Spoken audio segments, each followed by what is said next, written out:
Well, I guess that's my part now. After the intro comes me. And by God, here I am. Welcome everybody to the Paranormal Portal.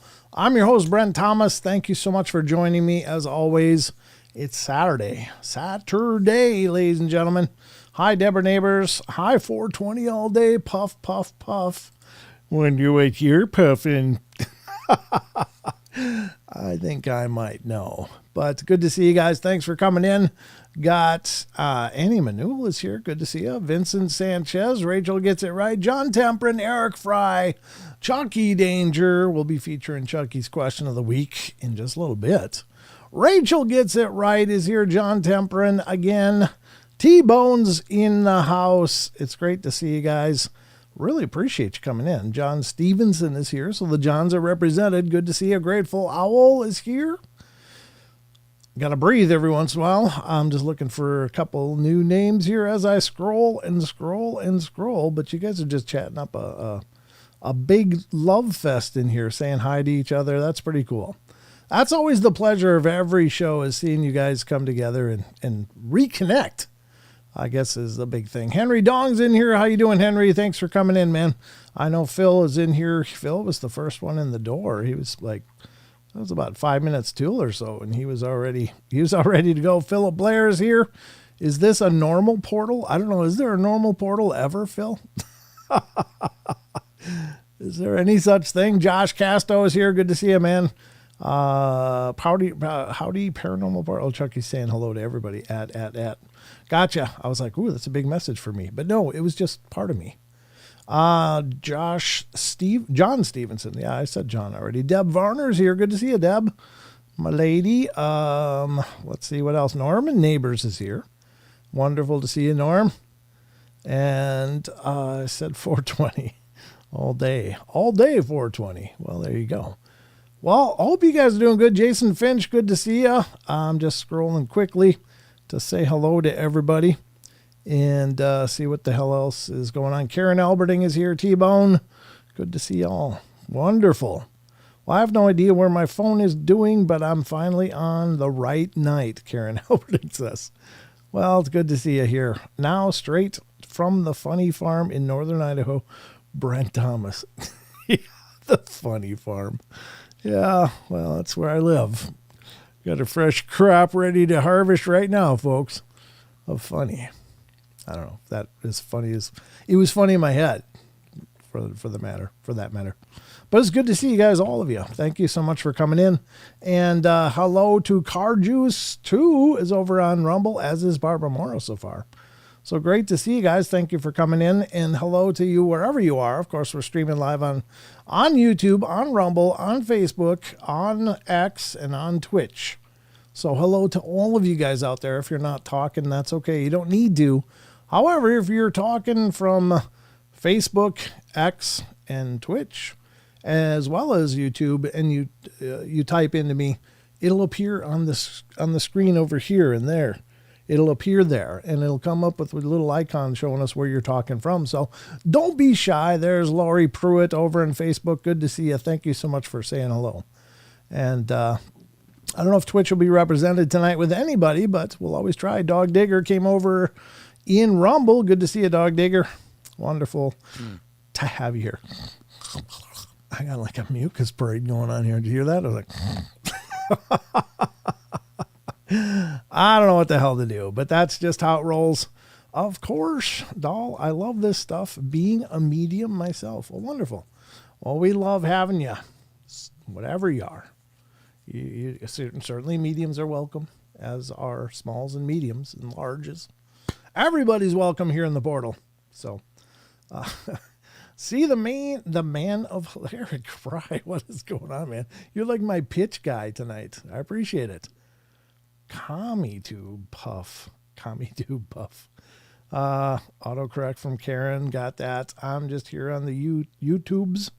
Good to see you, Phil. And good to see all you guys. Thank you for coming in. I am not alone tonight, folks. I was thrilled to find out that I have a co-host tonight. I thought I had a co-host tonight, but now I know I do. I am welcoming, of course, our good friend from the porch himself, Mr. Tex Weston. How you doing, brother?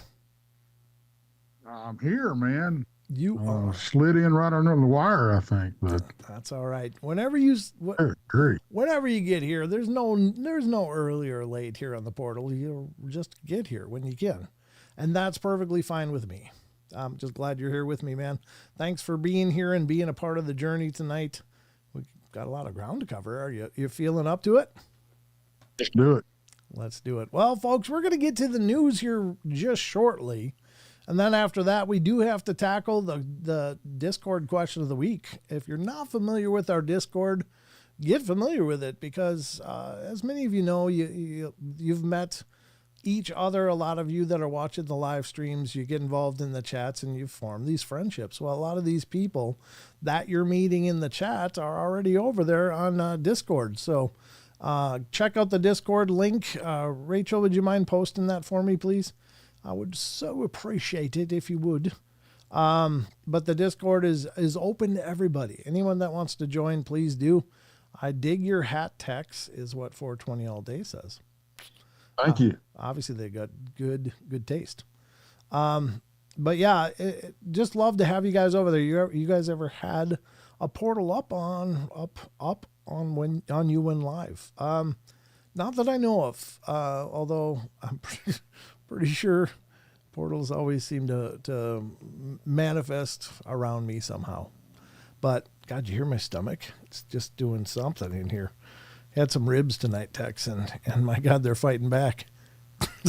Oh, Ooh, it could be. You might have to carry the torch for me here or there. I don't know how this is going to work out, but yeah. but I can do that. I know you're a host, so why don't you tell people a little bit about your show, brother?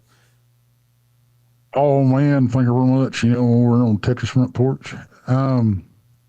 Yeah, we got a little YouTube channel over yonder, and it's Texas Front Porch. That's TEX apostrophe. Yes, that's not the state of Texas Front Porch. It's my front porch. So, yeah, and we're anywhere you can find a podcast, just like you.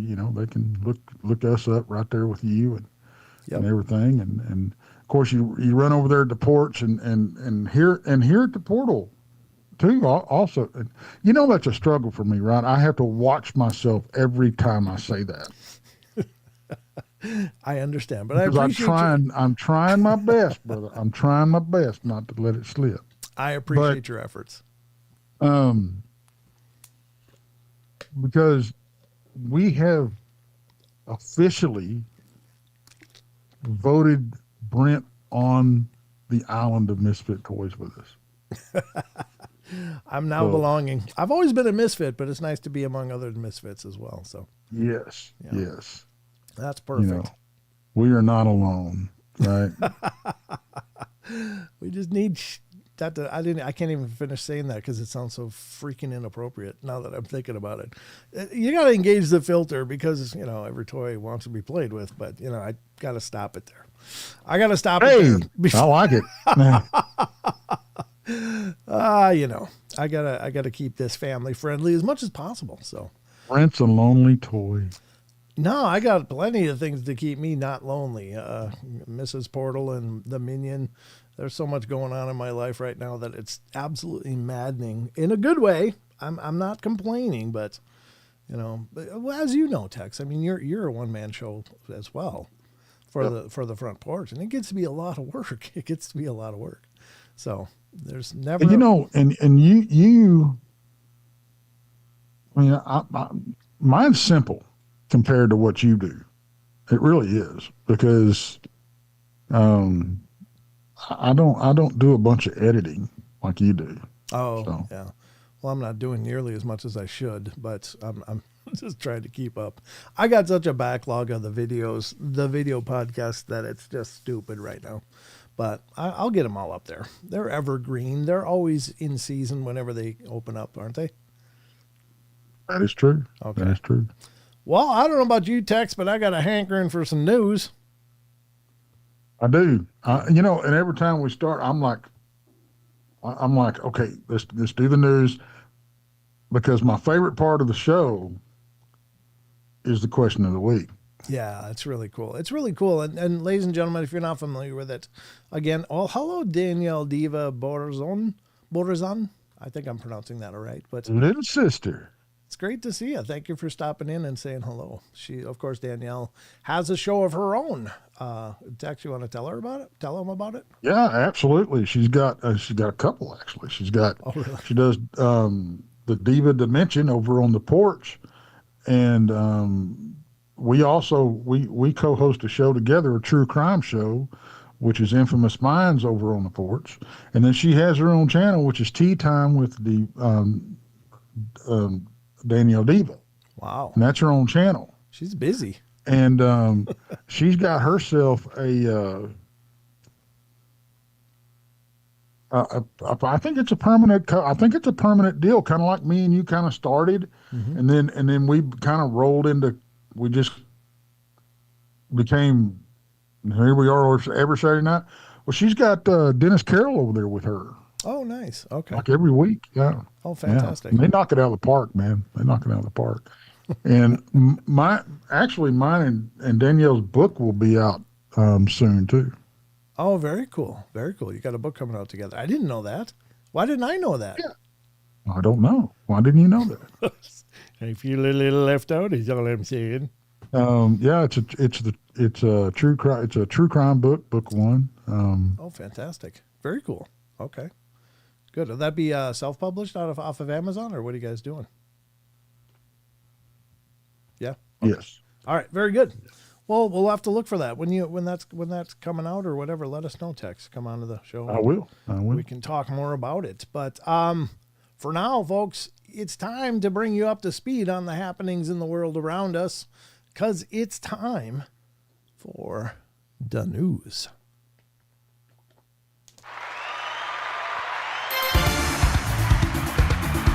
420's Bull Garden. Uh-oh.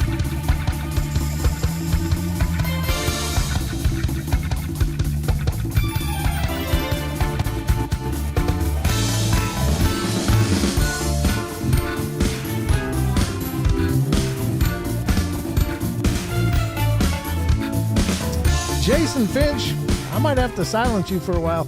Just saying. Even Tex is trying hard not to do that anymore. All right, ladies and gentlemen, let me get to the other camera here. Wait for my computer to catch up. It's just being a turd, especially on these news scenes. I don't know why. Why isn't it doing it? All right, Tex, I'm going to bring you up manually, I guess, here. What the hell is going on? Well, be gentle. Oh. Here we go. We'll just do it that way. I'll do it with the button on my... there it goes. I think it's up now. Okay. Welcome, ladies and gentlemen, to the Paranormal Portal News Desk, where we talk about all the news we can squeeze in. About 3 different articles. Hi, Christy Sy. Good to see you. It's great to see you. You know Christy, don't you, Tex? Yes, I do. Yeah. Well, she's in the house too, so it's good to see you. I've known her for several years now. Exactly. She's been a long time acquaintance of mine, and yeah, there's so many people I've never met in life, and I can't wait till I can get out and cross paths with more people. And of course, the conference coming up in September will be a good opportunity for that, yes. Right, Tex? We should maybe lead the news with that if I can find the poster. I got to go to Krista's page. I never have it handy. I gotta just get a JPEG that I can just pull up on a moment's notice. But I'm just not even. I'll send you one. Well, God bless you if you would. But let me go to Krista's page here. I had the pleasure at one of the Alabama conferences. Oh, is that right? Okay, cool. Mm-hmm. Oh, wonderful. Yeah, that's very cool. Man, I'm getting just hammered here with lag. It's kind of my own fault. I should have been ready for this before the show, but it's not how I roll. I'll just pull up the background one that she's got here and drag it over, and we'll put it on the screen because, folks, there's a conference coming up, and there's a whole lot of amazing people going to be there. Of course, Bigfoot Michigan Rob's going to be there. Tex is going to be there. I'm going to be there as a guest, but there's a whole host of speakers and incredible people going to be showing up at this, and it keeps growing. It keeps growing. And so what am I talking about? Well, I'm talking about this. Let's see if that button worked. Hey, that button worked, Text. Here we go. I'm going to put you up here, too. Yeah. That's not it. That's the wrong one. I had Don's old cam. I don't even know where the hell it is. Third screen. There you are. Okay, gotcha. I got you on screen now. So this is it. It's the Crossing Realms Conference, ladies and gentlemen. It's happening September 19th and 20th in Richmond, Missouri, at the Eagleton Civic Center. And it's dealing with all of the paranormal umbrella, the UFOs, the cryptids, the ghosts, the strange phenomena. It's really well represented. They've got a whole host of speakers showing up. And there's going to be ghost tours available for those of you that show up. There is a ghost investigation one of the nights where all the speakers and such will be present, but that is sold out. But they are going to do ghost tours at the same location during the conference as well for those people that couldn't get in on the VIP ghost hunt thing. So I'm going to be there. Dax is going to be there. Danielle is going to be there, right? Danielle Diva is going to be there. Yes, the whole Porch crew will be there. Monica Rowlands, of course, Krista and Brandy, Donnie Cho, Jason McLean's going to be there. And Randy Gilbert. Yeah, I mean, there's just a host of people, as you can see on the screen, folks. So if you want more information, probably, where do they get tickets? Eventbrite? Yes. So, and if you don't know how to get there or get that, message Krista or Brandy, maybe on Facebook or something. They probably have better information than I do, but I do want to start plugging this. Now, this is in September, ladies and gentlemen, 19th and 20th. So you've got plenty of time to plan ahead. If you can be in the area, it'd be great to meet you guys, because I've been to a few conferences, but they're all in my neck of the woods here in the West and Pacific Northwest. So I don't get a chance to meet a whole bunch of people. So I'm really excited to be going over to this conference, of course, getting to meet all of these wonderful people that I've been working with for a long time, as well as hopefully a bunch of you. So if you can make this conference, please do.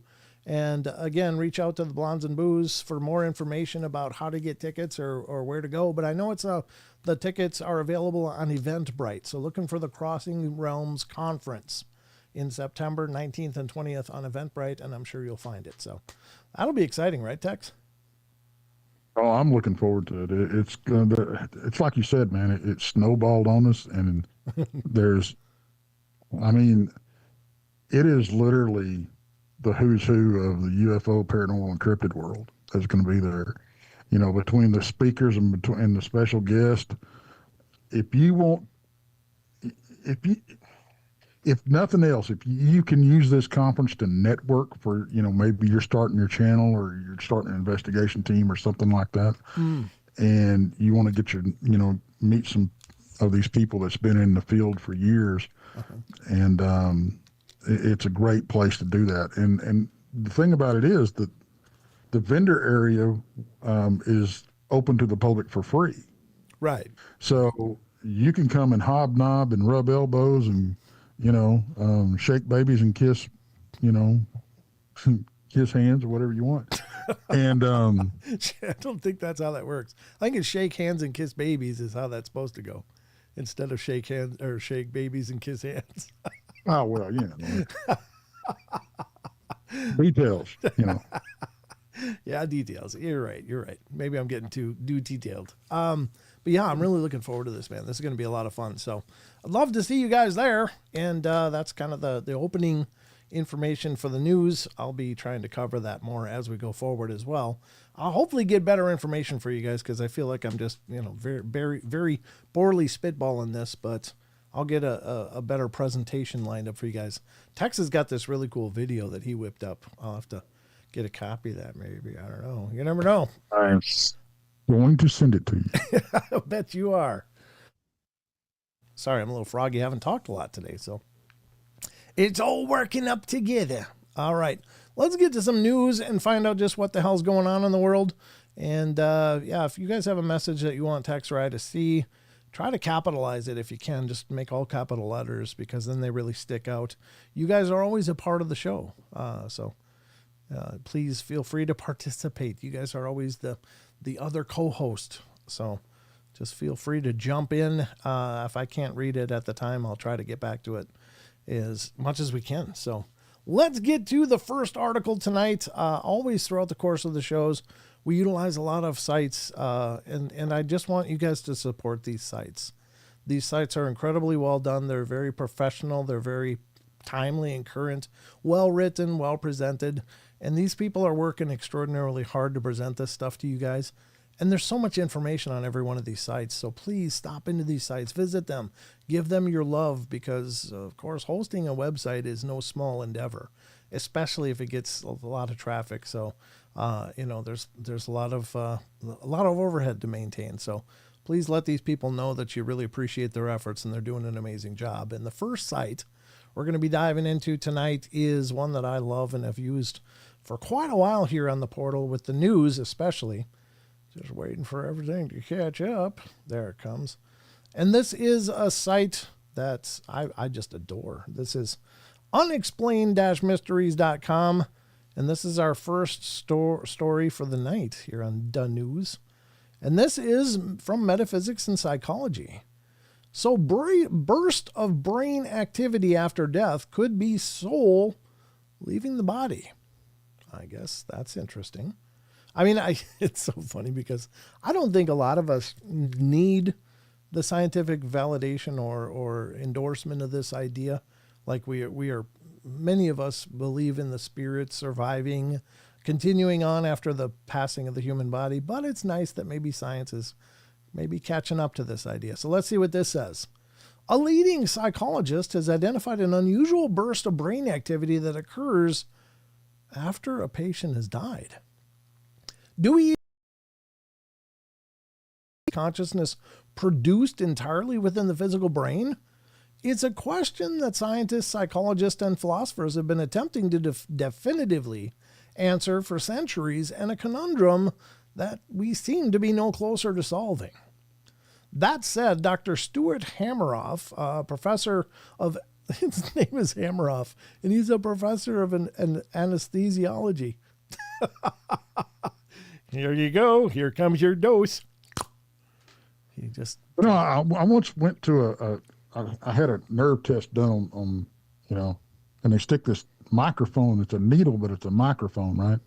And they stick it in you and fire your nerves off or whatever, listen to them, whatever. Okay. No kidding. The woman that gave me the test, her name, and she was a doctor, Dr. Death. Really? What? Her last name was Death? Her last name was Death. And she almost killed me, too. Oh, my God. Who's her boss, Satan? Right? Oh, my God. Her name's Dr. Death, and she's poking electrodes into you that are trying to fire your nerves? Yeah. Oh, my God. I've seen that movie.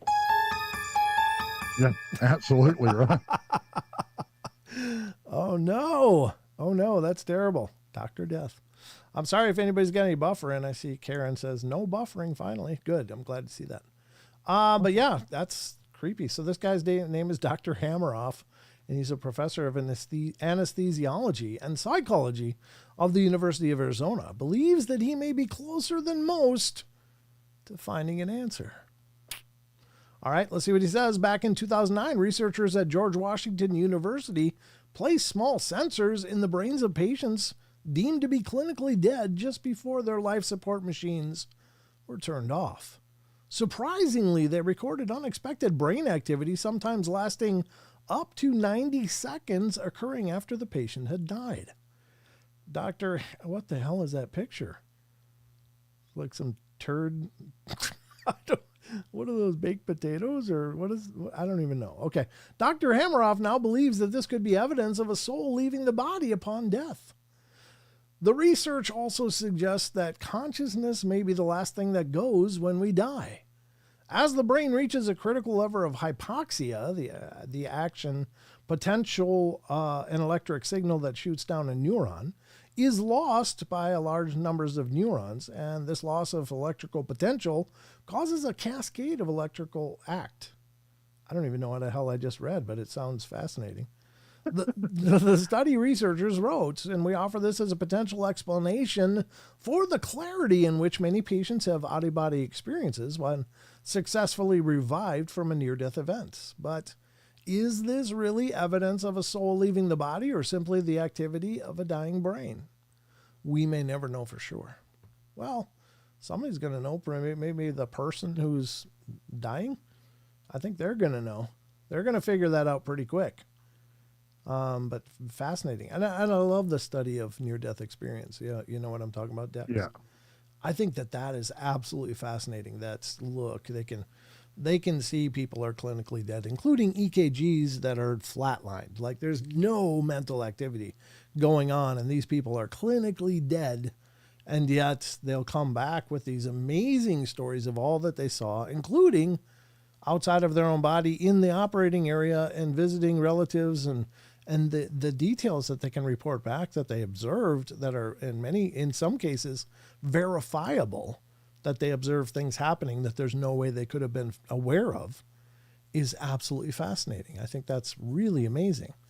Looks like we lost Texas camera here, but that's okay. I'll continue. So, I don't know. What do you think, guys? Is it just the final acts of a dying neurochemical architecture, or could it be signals of the soul actually leaving the body? I don't know. And I don't, go ahead. I was just going to say, they did that study where there's a few, at the time of death, the body weight changes by a few grams. Right. So I have a theory. I think this kind of rolls right into that. So I have a theory about that. Do you want to hear what my theory is? Absolutely. And it's really less than esoteric or sensational, but I think since the body is encompassed with lots of fluids that are continually circulating via our heart and our physical systems, lymph systems, heart, etc., and digestion, all of these things are in motion. And so these motions would create forces that may affect the actual body weight because none of them are completely at rest. However, when they stop, when all of these systems stop at the time of death, then does that change the weight? I don't know. Actually, you would think that the bodies would be heavier then, right? If those fluids all came to rest, but maybe not. I don't know.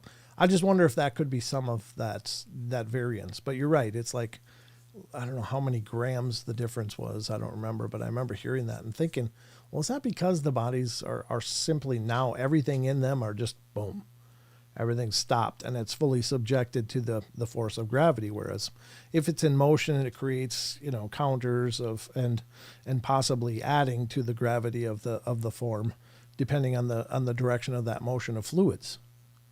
What do you think of that? I think it is as good an argument as any. I ain't smart enough to argue against it. But I am going to I'm gonna go with I think the soul has some weight to it, and I think that little bit of that spike in brain activity is, and what would be interesting if they would do both experiments at the same time, and if that brain activity spiked at the same time, the weight change took place.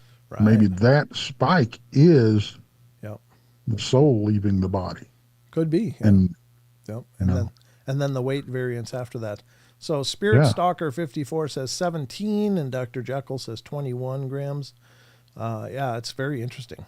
So, well, some people are bigger than others. Some people's souls are bigger. Yeah, maybe that's it. Jason Finch, I love my Paranormal Portal news and my Sasquatch Chronicles. There you go. You're covering the bases, Jason. God bless you. But that's the first article. I don't know what you guys think of that, but food for thought anyway. Maybe that's the spike. But there's more because I got more news, 2 more articles for you guys. The next one is coming up right now as soon as it finishes loading. Everything's in standby. God, I need a new computer. It'll come eventually. If you build it, they will come. Okay, come on, you brick. I'm refreshing the page now. Now Jed says the body loses control of the bladder. sphincter at the point of death, that can scientifically explain the weight loss. Not if you're weighing the body on a table. Yeah, it would include the fluids if that the table is weighing itself. Yeah. And I'm sure they would bear that into mind too, that they would go, well, you just gave birth to a few brown sharks, so that must be some of the weight. I don't know how to say that any nicer than that. Sorry. Well, you just dropped the Browns off at the Super Bowl. There you go. Yep, there you go. So, all right, well, here you go, Tex. I don't know. What do you think the most expensive material in the world is? Like if you said, hey, if you had this would be one of the most expensive materials in the world. What would you say? Like per gram, it was worth the most money. Now I know I'm not going to be right, but I'm going to take a stab at and because I heard something about this one time and I can't remember what I heard. But let's go with a meteor. A meteorite? Okay.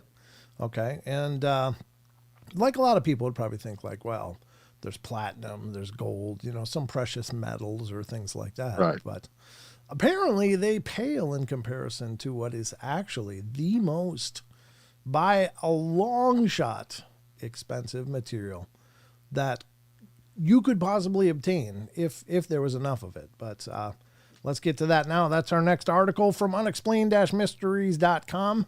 World's most expensive material costs $62 trillion for a single gram. Okay. Whoa. That's a lot of money for a single gram. Let's see. Precious metals might be expensive, but none of them can hold a candle to this insane substance. When it comes to expensive materials, most people will think of such things as gold and silver, but there are actually other things that are far more valuable than these common precious metals. Palladium, for instance, which is used in all manner of common applications ranging from catalytic converters in cars to dentistry, currently fetches a price of around $32 per gram. Rhodium, meanwhile, is also used in catalytic converters and costs over $160 per gram. But these prices are nothing compared to the cost. These prices are nothing compared to the cost of one particular substance that is so difficult to produce that it literally has to be created one atom at a time in a laboratory setting. This process is incredibly slow, taking 10 billion years to produce a single gram, and the cost for that 1 gram?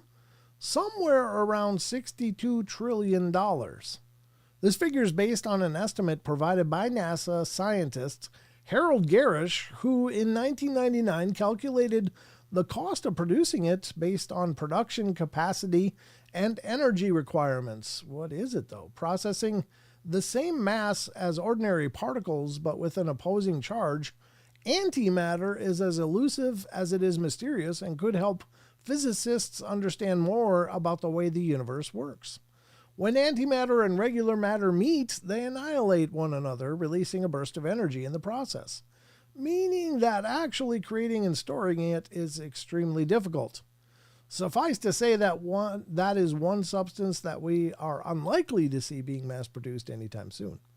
Yeah, but imagine if it could be.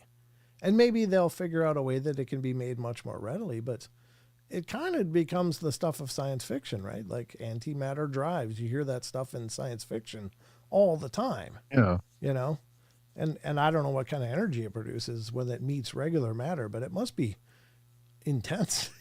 So there you go, Tex. If you can get a antimatter, then you'd be as wealthy as you could ever need to be, I would think. I don't know. Could you ever send? Yeah, because Star Trek, they've got antimatter generators. I mean, yeah. Yeah, exactly. Yeah. So, yeah. I mean, what the hell? So, to any of you entrepreneurs out there, maybe that's the way of the future is figure out how to make antimatter. You don't need much, and you can be done. Literally 1 gram, you could be done having to do anything for the rest of your life.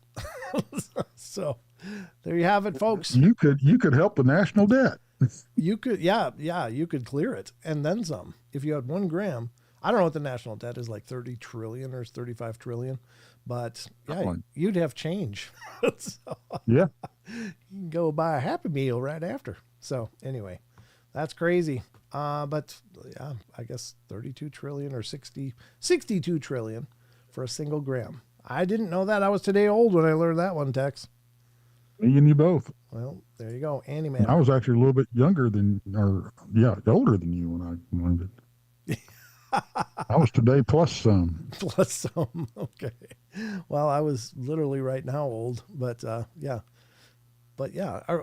Well, anyway, let's get to it. Let's get to the last article tonight. And this is also from unexplained-mysteries.com. And this one is coming from Archaeology and History.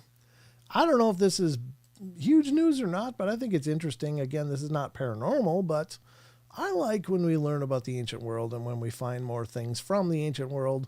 I think that we stand to potentially learn a lot from whatever might be found there. Sometimes it might be information regarding their way of life, might have been their understandings of the world around them, or, you know, who knows, maybe they were aware of some medical treatments that might help revolutionize our medicine now, rather than just mainly pharmaceuticals and surgeries.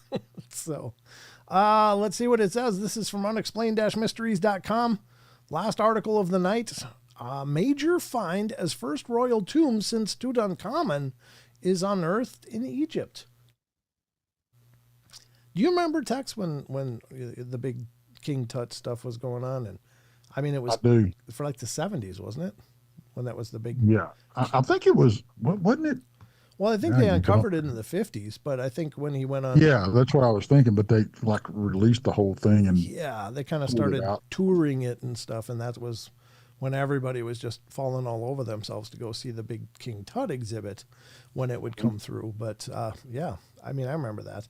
But let's see what it says. Egyptian officials have revealed the discovery of the tomb of King Thutmose II near the Valley of Kings.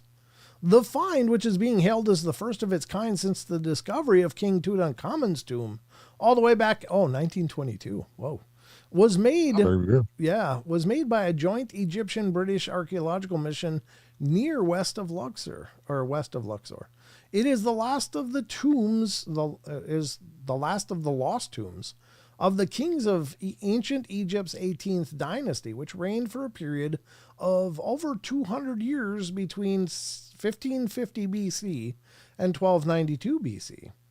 The entrance and main corridor of the tomb, which had previously been designated Tomb C4, had been unearthed in 2022, but had taken up until now to confirm who the tomb had belonged to. Dr. Muhammad Ismail Khalid, Secretary General of the Supreme Council of Antiquities, God, that's a big title, has been hailed as the find as one of the most significant archaeological breakthroughs in recent years, while noting the relics found within the tomb are expected to provide critical insights into the history of the region and the reign of Thutmose II. Such artifacts include alabaster vessels with inscriptions bearing the name of King Thutmose II, the first funerary items related to this particular pharaoh ever found. Dr. Piers Latherland, head of the British side of the mission, noted that the tomb's simple architectural design served as a prototype for later royal tombs in the 18th dynasty, the press release states. It features a plastered corridor leading to the burial chamber, and with the floor of the corridor elevated approximately 1.4 meters above the burial chamber's floor. Dr. Latherland added that the mission, which has been conducting archaeological surveys at the site for 2 years, will continue its work to uncover more secrets of the area and locate the final resting place of the tomb's original contents. Resting place of the tomb's original contents. I mean, isn't it in the tomb? Isn't that where the stuff in the tomb should be resting? You would think. I don't know what that means, right? That's weird. Was the thing... Let's see. Added that conducting archaeological surveys at the site for 2 years will continue its work to uncover more secrets of the area and locate the final resting place. I don't know. Maybe they have a different, a specific room that they haven't discovered yet. I guess that's I don't know. Yeah, you could be right. Maybe those tombs are broken into several different parts or pieces. Thank you, Spirit Stalker. Love you, Brent, for all you do. You are awesome. You are awesome. Thank you. Thank you very much. All right, so there you go. I don't know. I was today old when I learned this too, so there we go. That's the news. I hope you guys felt like it was a good use of your time and you learned something and you feel like a better, more well-rounded individual. So I don't know. How about you, Tex? You feel like you've learned some things today? Oh, absolutely. Okay. Well, that's all we can ask, folks. All right. Well, let's get back to the rest of the show and find out what the hell else is going on here on the portal.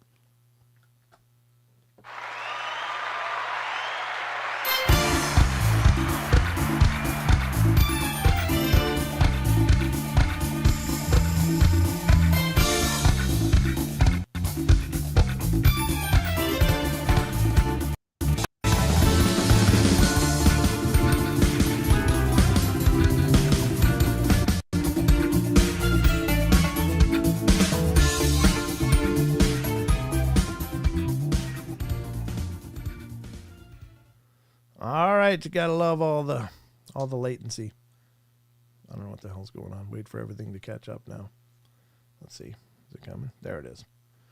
There we are, Tex. I guess we're there now. Are you there? I'm here. Okay, good. All right. I'm just always nervous about the latency because I wish I had a more robust system here to handle all of the tasks that I give it every day, but unfortunately, that's not okay. That's not what I got. Justin Good Earth popped in over at Rumble, but just for a few moments. He couldn't stick around, but thanks for stopping in, Justin. I just saw that now. Good to see you as always.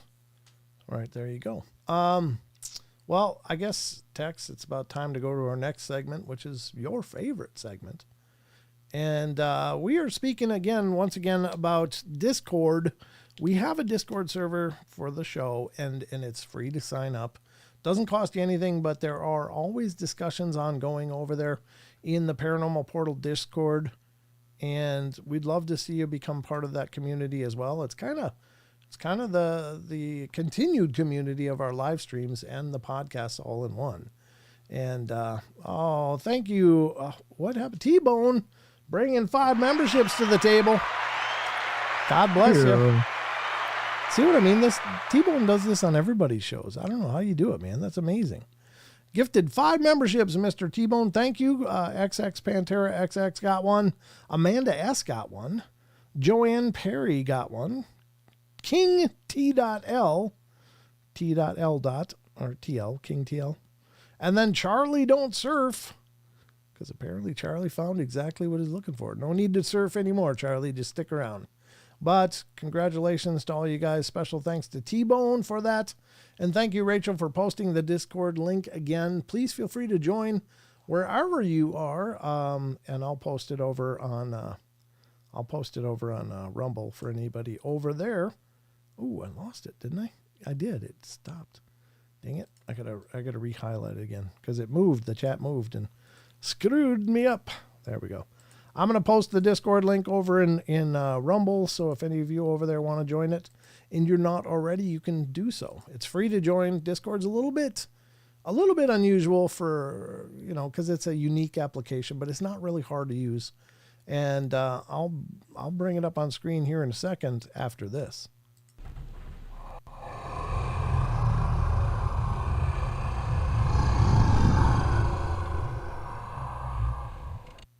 That's the calling card right there, Tex.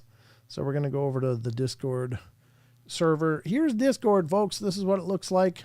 I kind of got it tall up on the screen here, don't I? There we go. This is what the Discord server looks like. And it's not hard to navigate. Here's all the subject threads here. And all you do is click on one of these with your mouse. Of course, there's the question of the week. I want to look at the general quick and see if we picked up some new listeners since the last time I've looked. I don't get over here as much as I'd like, but there's always conversations going on, and this has been such a cool community to check into and watch. Sheldon is very active over here. Michelle Wolfong became a member over here on Discord. Thank you, Michelle. And that happened tonight. Well, thank you, Michelle. I appreciate you joining the family over here in Discord. There's lots of people, but wherever you're interested in, just click one of these and then move your mouse over and use your mouse wheel to scroll through and look at the different postings. Go up or down, whatever you want, and check out what people have posted. And that goes for any one of these. There's so many different topic areas to look for discussions. Yeah, we'd love to have you as a part of this community. So if you like the chat community as it is, head over to the Discord, because a lot of these same people are here having talks. Okay. All right. So this week, Chucky's question from, I guess it's from the 10th. So it's a couple weeks old, but we didn't have a chance to get to it until now because we've had guests. We had Brandy and Krista with us last week on Wednesday and Saturday, respectively. So we didn't do a question of the week last week, so we're going to do it today. Special thanks to Chucky Danger. You're awesome, brother. Thank you for continuing the momentum on this and keeping it going. I really appreciate it. It's just so nice to have one more thing I don't have to worry about. So this is he does a good job, too. He's a great guy. Chucky's amazing. You should have him on your show, Tex. He's incredibly knowledgeable and just a really neat guy as well. So, yeah, Chucky, you have to reach out to Tex. Yeah, no doubt. You guys would have a great talk. Yeah, Chucky's really into Bigfoot and has some incredible ideas and theories about it, which I found really fascinating. So, question of the week. During a recent disclosure interview with Jake Barber, the topic of psionics teams was brought up. And do you think there really is specialized teams of trained psychics that can communicate and even attract UFOs? That's a fascinating question, actually. I've of course heard those people, those claims. And I think even a news crew interviewed one guy and he said, I can make orbs come. And they did it live on the interview, that he was able to just kind of focus. And then soon there was a white orb shooting through the sky that they caught on the news camera. So it's fascinating. It's a fascinating concept. Is it possible? Yeah. Yeah. Interesting stuff. But let's see what people had to say. Tex, Eric, the Wandering Purple Hobbit, came in first, says maybe. Who knows for sure? Not just a humble hobbit trying to live the most hobbity life I can. All else is speculation. Yeah, that's very true. That's very true. But yeah, good for you living the hobbit life. Just keep thinking of the hobbit weed that everybody's smoking in the hobbit world. Sorry, Eric, I don't mean to imply that you're hitting the hobbit pipe, but it just came to my mind. Because didn't Saruman go, Gandalf, you got your nose too far into that hobbit weed. All right, Stone Hobbit comes in next and says, if you can think it, then it's already happening out there somewhere. Oh, that's a good point. That's a good point. Like, Tex, do you think if something is believed to be true, it does become true to some extent? Do you think that's right? Well, I think probably anything that we're going to think of, they already have been doing for a long time. I mean, we know they were, into the remote viewing and everything else a long time ago. Oh, sure. Project Stargate. Yeah. Yeah. That's right. Yeah, I did a show with Wes Germer about that, actually, on the portal. We did Project Stargate. That was very, very fascinating. Well, good thoughts. Yeah, I think you're right. All right, Eyes comes next and says, if it's a thing, here you go, Tex, the government already has its sticky fingers in the pie. Let there be no doubt. Simple as that. Just like you said. There's my hand. I'm holding it up here, but I'm off camera. Making gestures nobody can see. ZX81V2 comes in and says, research, Gateway Experiment, the Hemisync, and Monroe Institute. Those are some good research topics to look into for information maybe like this. Very cool, ZX81 V2. Appreciate it, brother. Josh Casto comes in and says, very possible, but who knows really? But I do bet if not, they're trying. Yeah, good point. If it's not absolutely happening, they're probably trying to make it happen. That's a good point. John T comes in next, says, don't know, have enough trouble communicating with some people on this planet, let alone somewhere else. That's true. Just talking to normal people is already difficult enough in some cases. Right? Yeah. As current events can speak pretty loudly to all of that. There's just such a divide in ideologies and concepts, and it's like, oh man, can we just get along? Rachel 101 comes in next, says, I do remember in the 90s reading some fiction about this being a possibility, and fiction is often a mirror to the truth. I wouldn't doubt that there is a small department in many governments that have agents who are trained psychics. If they can contact UFOs, though, I would suspect that the UFOs are contacting the agents.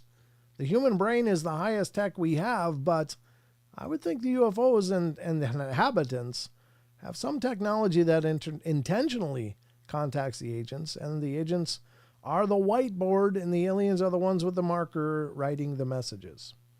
That's a good point. I don't think we're probably running much of anything. Oh, Linda gifted a membership. God bless you, Linda. Thank you. And Calix got the membership. Congratulations, Calix. Thank you, Linda, for making that possible. We really appreciate it. Hopefully, those of you that get these gifted memberships, you just want to continue. But if not, that's perfectly cool. But at least for 30 days, you're part of the membership family.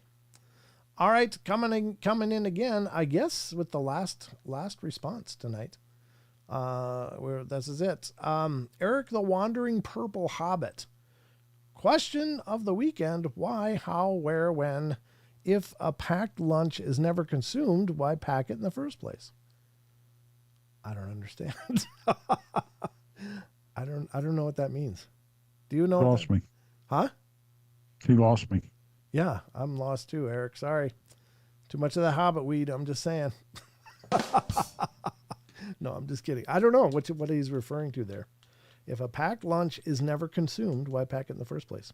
Well, it's better to have a lunch packed and not need it than to not pack a lunch and really wish you had one. So I would go on the preparedness side of that one and say it's always better to pack the lunch, whether you need it or not. At least you got it. So that's my input. But not a lot of responses tonight, but that's okay. There was a few. Maybe, it's not every question people feel that they have anything to offer, but that's okay too. Too much weed. Eric Walker's laughing about that. Oh, sorry. I don't mean to put anybody down. That's not what I'm doing. Yes, we have no bananas. What? Sometimes I look at the chat and I go, huh? All right. Yeah, it's like, oh, and we're talking about, the Kraken and blah, blah, blah. Oh, and here's tacos. Oh, my God. Do you experience that too? Oh, yes. Oh, my absolutely. God, dude. They're discussing recipes for lasagna and meatloaf. And yeah. I'll be going philosophically like 5 layers deep into something and just coming up with these different thoughts and ideas, and I'm putting them out there, and then I look at the chat and they're talking about soup. It's like, oh, my God. That's when you go, that's when you go, and meanwhile, back when I was on Mars. And did I tell you about the time I had to attack the Kraken? Yeah. That didn't sound right at all. I had to try to rephrase it, and I don't think I saved it. It just sounded all wrong. Tex, nobody should be attacking. Yeah. Nobody should be attacking a Kraken. All right, but no, it's fine. Honestly, I gotta tell you, when that first would happen years and years ago, I would be like, well, damn, what am I doing here? I should just be sitting here reading recipes. And I was thinking, like, man, nobody's even paying attention to me. But I just got to understand that, that the chat is its own thing. It's its own show on top of the show. Absolutely. And it's okay. It doesn't offend me anymore. It's like, now it's just kind of funny. Kraken tacos, Phil says. Now we're going to be talking about tacos. Yeah. The Kraken won today. There you go, Lane. The Kraken's always winning, I think. I knew Tex has been to Mars. T-Bone says. Are there mediums in here anywhere? Anyone? Yeah, somebody from, who was it that said hello and said she was a medium? Danielle, of course, is a medium. I don't know if she's still here. Very good one. Yeah, and somebody, oh, here it is. No, was it Spirit Stalker? No, somebody who said they were a medium. They did like a super chat or something and said they were a medium. or at least just said hello from Facebook. But wherever, yeah, I mean, actually, you'd be surprised. Deb Varner, of course, is a medium that for years she did monthly call-in shows and did free readings for listeners. So yeah, there's quite a few sensitive people here, and Tex is extraordinarily sensitive. I am. Don't hurt my feelings. Absolutely. There you go. All right. Well, that's going to wrap up the Discord question of the week, folks. I hope you guys enjoyed that. Hope you found value in that. Thank you again to Chucky. Appreciate you, brother. You're keeping that whole segment going, and I am absolutely thrilled. Thank you, man. That means the world to me. So let's get back on to something else.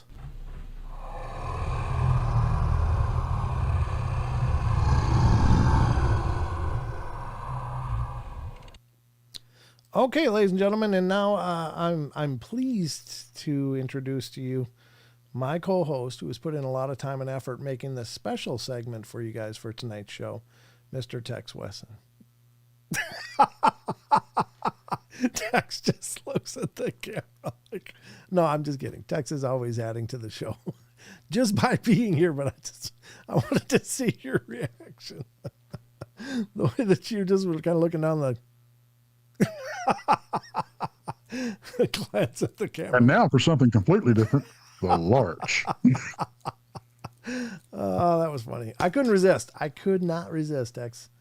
Much as I tried to, I just had to go with that. So let me close the Discord, because that'll probably actually give me some extra bandwidth, which will be good, so we can dive into the next part of our show, which is actually, this is kind of a good one. I hope this is a good one. We've been going through Ranker articles here and there throughout the history of the show. I just love Ranker. And this one's kind of interesting, Tex. I think you're going to dig this one. This is an article that I found on Ranker, ranker.com, folks. It's an amazing site. Again, as we talk about the sites, please visit them. Give them, John says, Brent, you shocked Tex. It's my job. It's my job. I got to keep it lively and fun.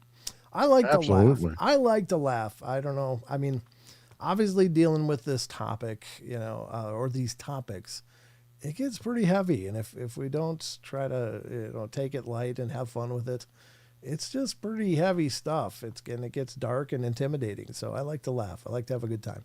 Not making fun of the phenomena. I very much believe in the phenomena, but I also believe we got to have fun. You got to have fun in life. And as dark and horrible as some of this stuff is, we still got to laugh just to mitigate. You can't take yourself too serious. Yeah, exactly. And anybody that's been around for a while, I don't take myself very seriously at all. But it was fun. It was a good thing. I liked your reaction, Tex. I just saw you lean in like, like, did I forget something? Well, because the last show, I said, if you need to take a break or whatever, I can probably do this and that and the other thing.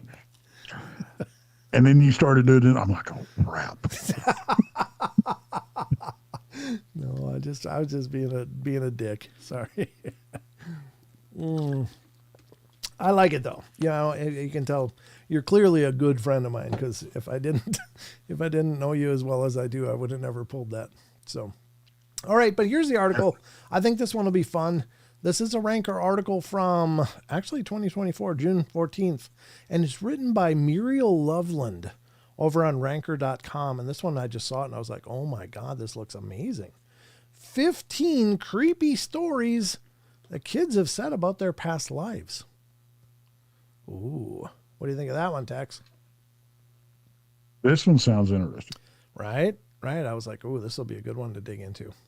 All right, the first story, and this is from a BuzzFeed user, H Rutherford 23. He writes, our oldest son is named after a Marine that was killed in action on my husband's last deployment.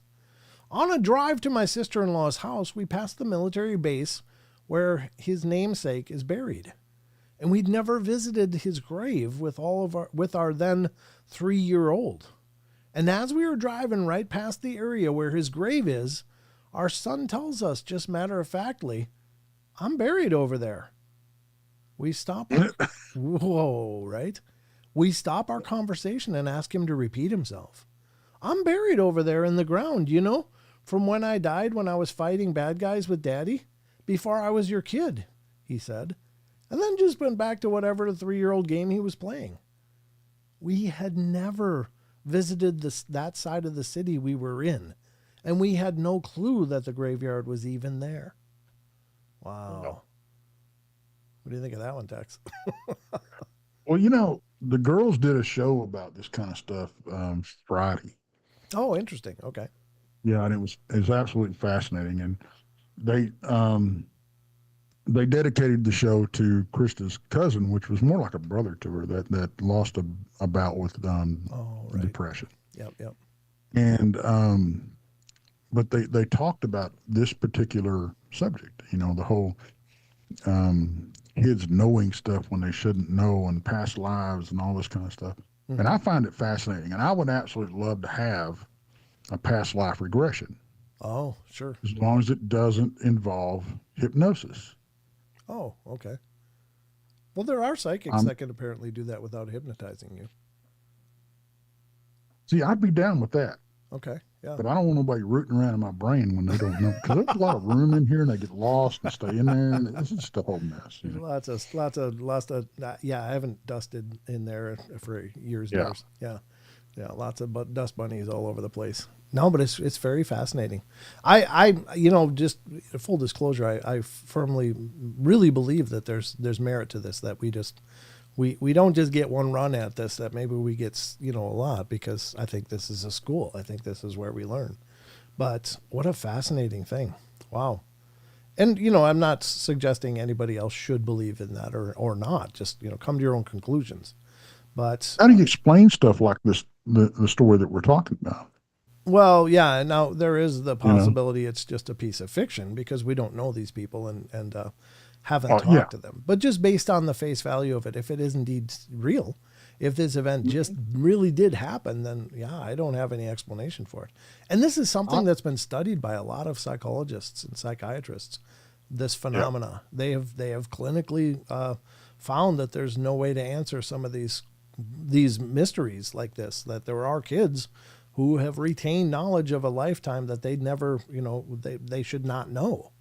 That even like there was one lady, I think over in India, that was able to recognize her own children as a toddler. She would recognize her name and named her own children on sight. Like, oh, that's my kid, blah, blah, blah. And sure enough, they went over to that village and she recognized them and started saying where things would happen during her former life. And, how do you make sense of that? And I don't know. Yeah. I mean, if there's nothing to that, right? So and it's like you're saying, this is not a one-off thing. Right.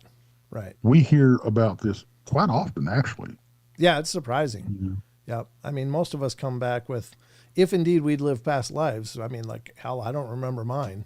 I have some memories that I can't place in my head, but I don't know if that's the fabrications of a wandering mind or something I might have seen somewhere or read somewhere.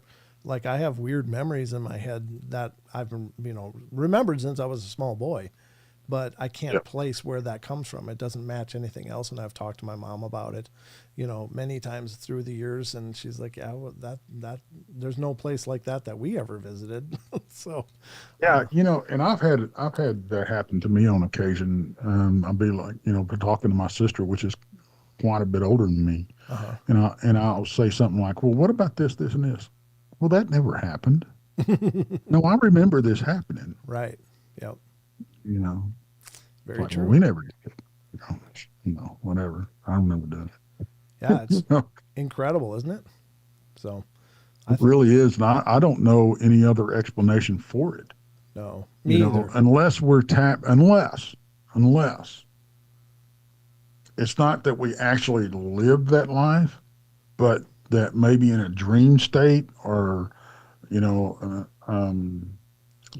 another level of consciousness, we have tapped into that person's memories for some reason. Oh, maybe there was a, like the one you just read, maybe there was a strong enough bond there, and it was talked about when the kid was in the womb. Right.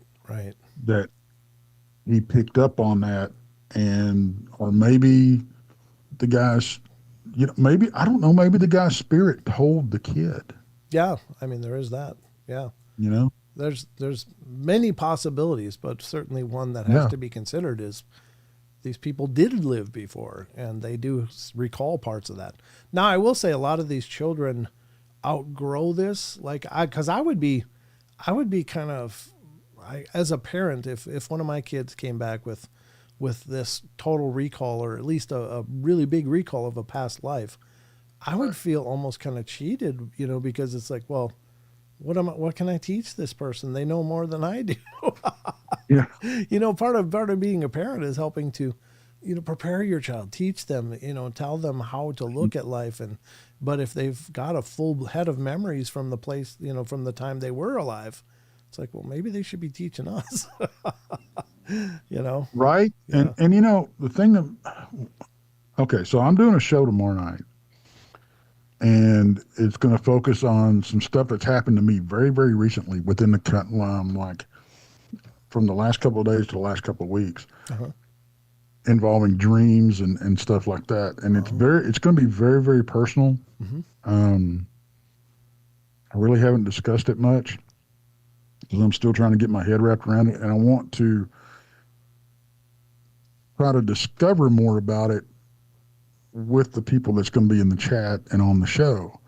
If at all possible, I'd love to have you there.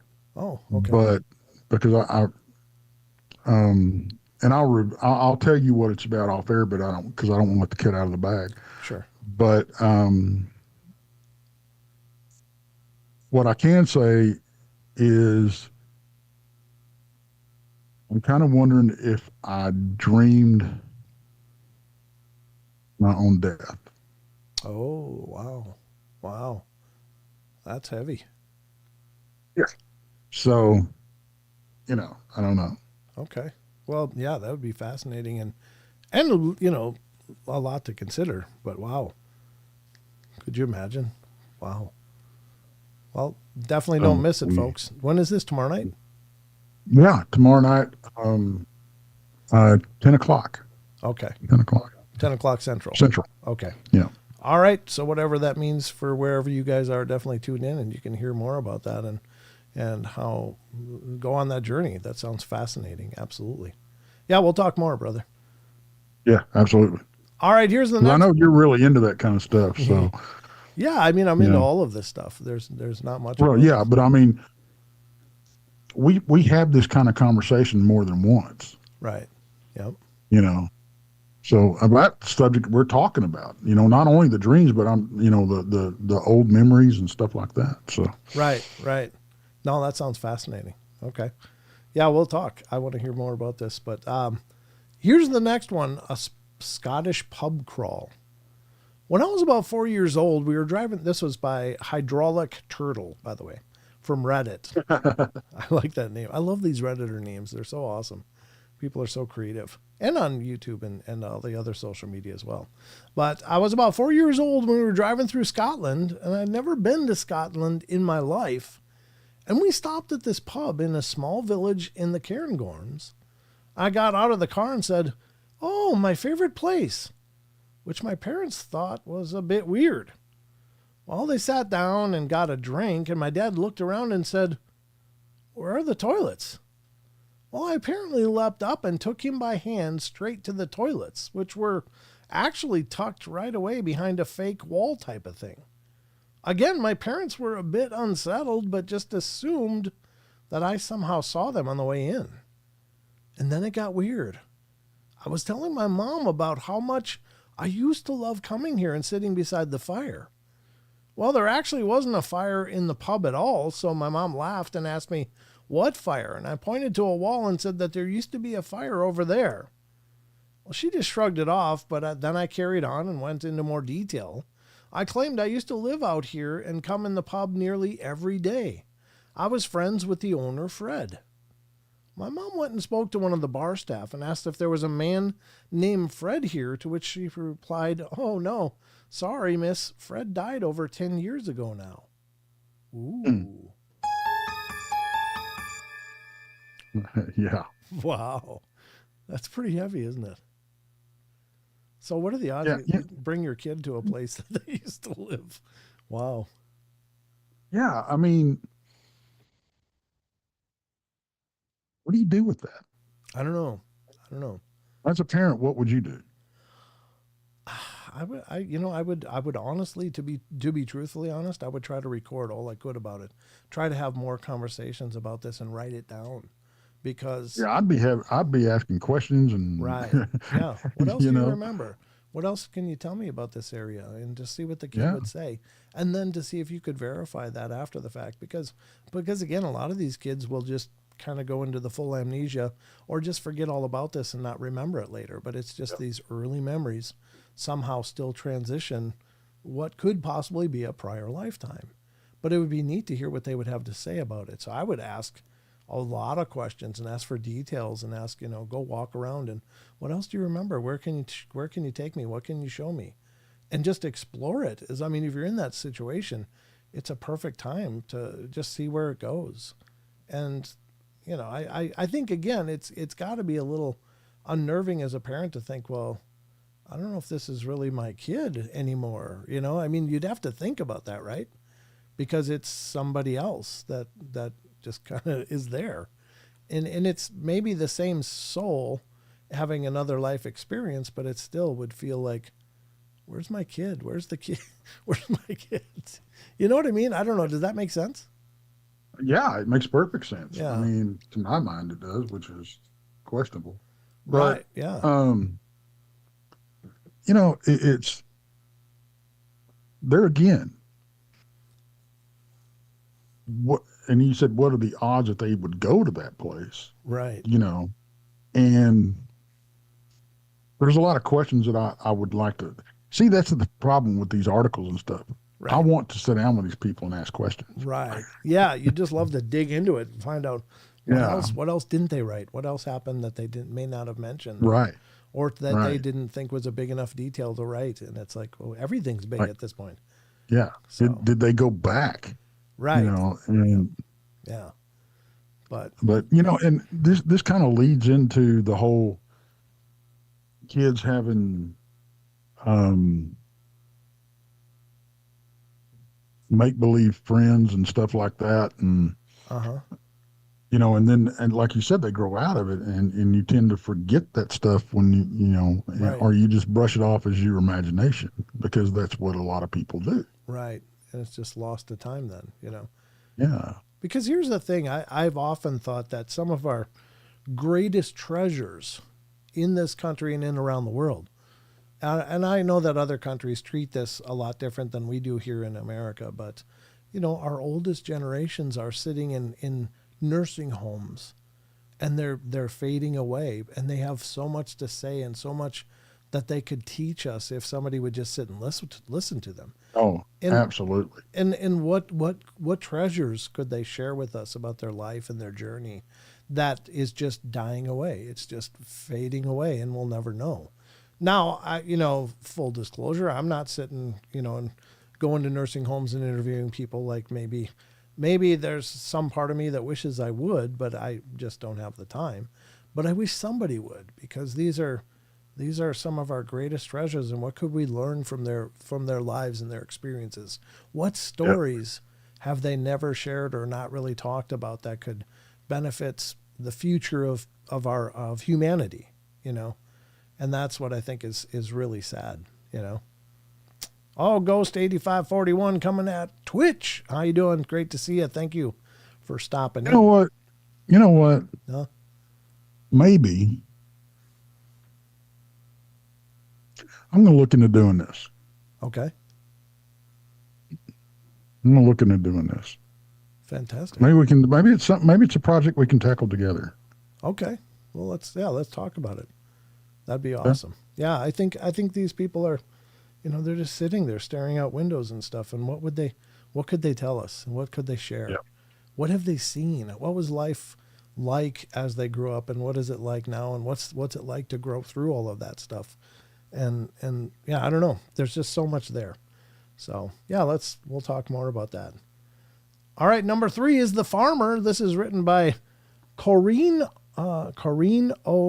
Ostrich. I don't know how to pronounce that for sure, but it's a BuzzFeed user. When my son was 5, we were all eating lunch at a popular restaurant that has old farming equipment on the walls. And as we were sitting at our table, waiting for our plates to be delivered, my son casually pointed to a complicated piece of equipment and began to explain to me what it was and that it was specifically used for when harvesting. My husband and I stared at him in confusion, and I said, "Hunter, how do you know this?" His answer sent shivers down my spine and has caused me to rethink what may be possible with our journeys as souls. I'm not sure, I just know. That blade was sharp, though.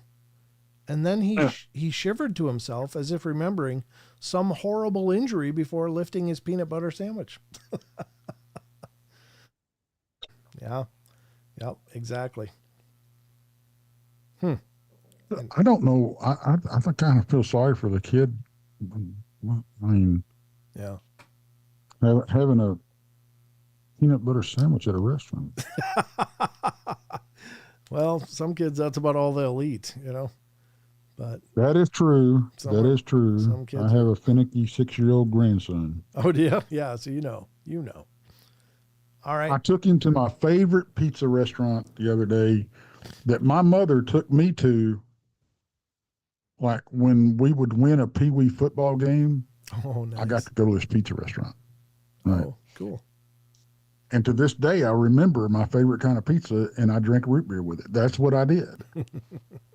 And so I had to go pick him up from school the other day and share some, got to spend some time with him. Mm-hmm. And I said, "Hey, you want to go have the best pizza ever?" He goes, "Yeah." I said, "I'm going to take you now to explain what the place was and everything." So we get there and we sit down. He won't eat nothing. He don't like it. Oh. Like, I was heartbroken. I was like, man. No. There's this one pizza restaurant that I remember I used to love, and I don't even know if they're around anymore, but they're not out here in the West. But it was a place called Broadway Pizza, and they had the most amazing thin crust pizza with. I would always get it with the thin crust with extra cheese, Italian sausage, and mushrooms. And I literally would eat until I couldn't eat another bite. And I miss that pizza every day. I always think about it, but I can't find it. I don't know. Must be lost to time. Why did I say that? I don't know. Why is it important? No, it's not really important. There's a hamburger joint here in in the next town over that it was kind of the same thing with me. I knew it growing up and everything. And it's been in business since 1957 by the same family. Oh, wow. Really? Oh, Yeah. And a few months ago, they finally sold out. oh, wow. And but they said they weren't going to change anything, but I hadn't been since. But Oh, you should try it just to see if they kept their word. But, yeah, So T-Bone says the restaurant is still there. I don't know if he's talking about Broadway Pizza or not, but this is back in Minnesota. I don't know. I think it's a chain, but I don't know. I guess they're not in the West here, or at least that I've found. But yeah, if anybody finds Broadway Pizza, let me know. I used to love it. It was in the Minnesota metropolitan area. I just miss it. Anyway, the other amazing pizza that I had was from a restaurant called Dewey's in Chicago. The Chicago deep dish. Forget about it. It's just so incredible. That stuff is amazing. I only had that once, but I was like, oh my God, this is amazing pizza. But that's a deep dish. That's like in Chicago style where the tomatoes on top. I was like, where's the cheese? And then you bite into it, it's all underneath, and it just explodes in your mouth. It's incredible. But anyway, number 4, swimming with the fishes. When I was your age, I changed your diaper. That's just one of the incredible creepy stories Sam, an 18-month-old infant, said to his father Ron, according to Reader's Digest. Sam believed he was his deceased grandfather and repeated things that there was no way an infant could have possibly known.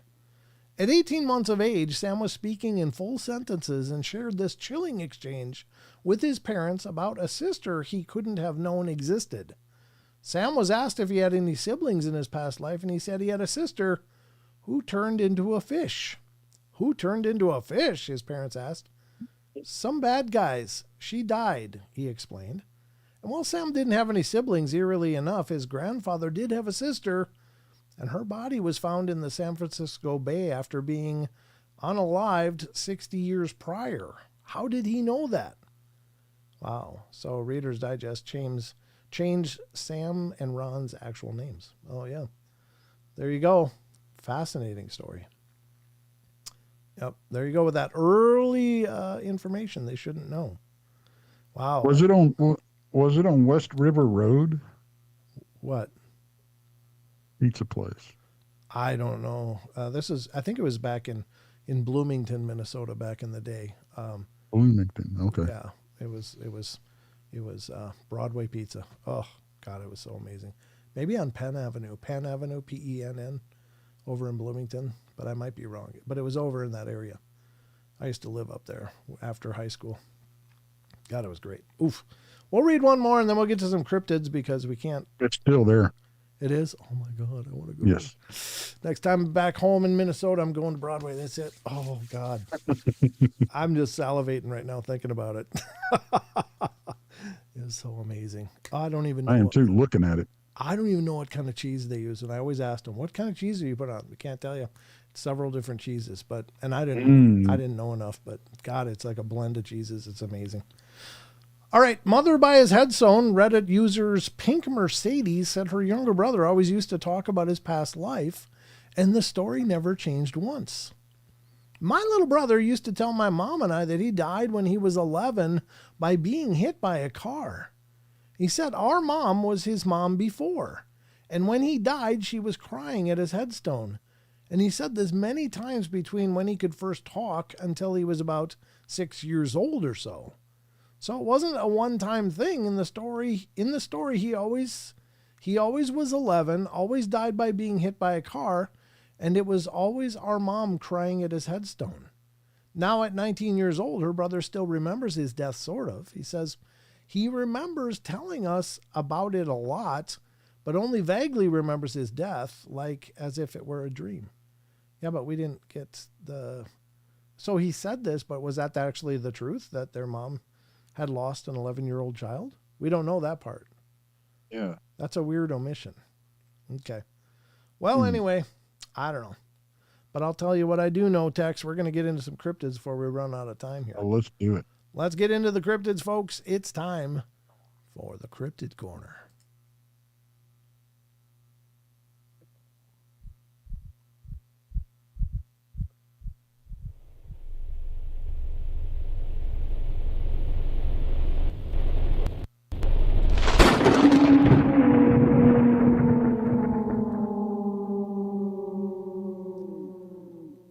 All right, ladies and gentlemen, we're going to get to the cryptids here because we're down to about the last half hour of the show, if you can believe that. Love talking to elders. Oh, very cool, Justin Good Earth. I see that over in Rumble now. Yeah, he does. And Justin's one of those guys that's so smart. Doesn't surprise me that he actually takes time to talk to elders. He's just one of those incredibly intelligent people out there that, and you wouldn't know it if you just saw him. He just looks like anybody. But the guy can tell you, at one point, we had done a function over in Coloma at the ghost town in Montana, and some of the listeners came, and Justin was one of the guys that came, and he sat there and talked to me about prospecting and the soil and the rocks in it and all of this information. I was just like, the guy is just so incredibly smart.